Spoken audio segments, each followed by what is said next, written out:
Pierre-Marie Taubois, de l'association des membres de l'Ordre national du mérite, a rendez-vous aujourd'hui avec son ami Bernard Langlais, officier de l'Ordre depuis 2001.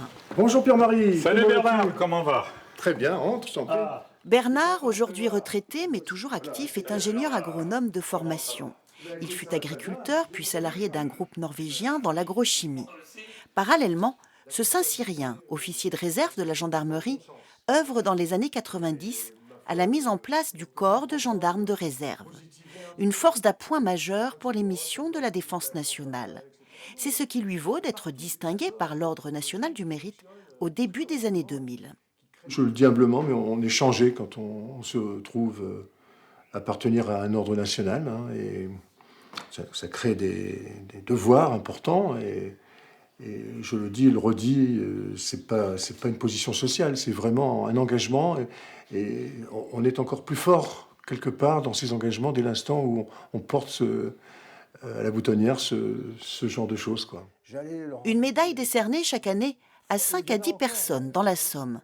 La moyenne d'âge des récipiendaires dépasse les 60 ans, ce que regrette Pierre-Marie Taubois.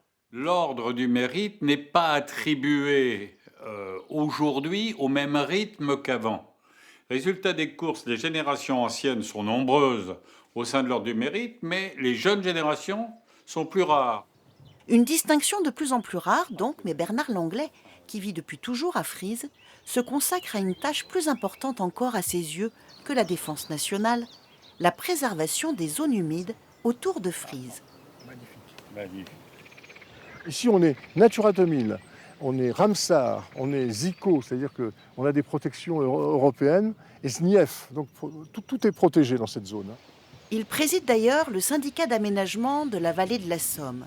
Son idée directrice, une approche globale du fleuve et de ses affluents, un réseau d'un bon millier de kilomètres. Si on laisse ce patrimoine, on va en faire un cloaque.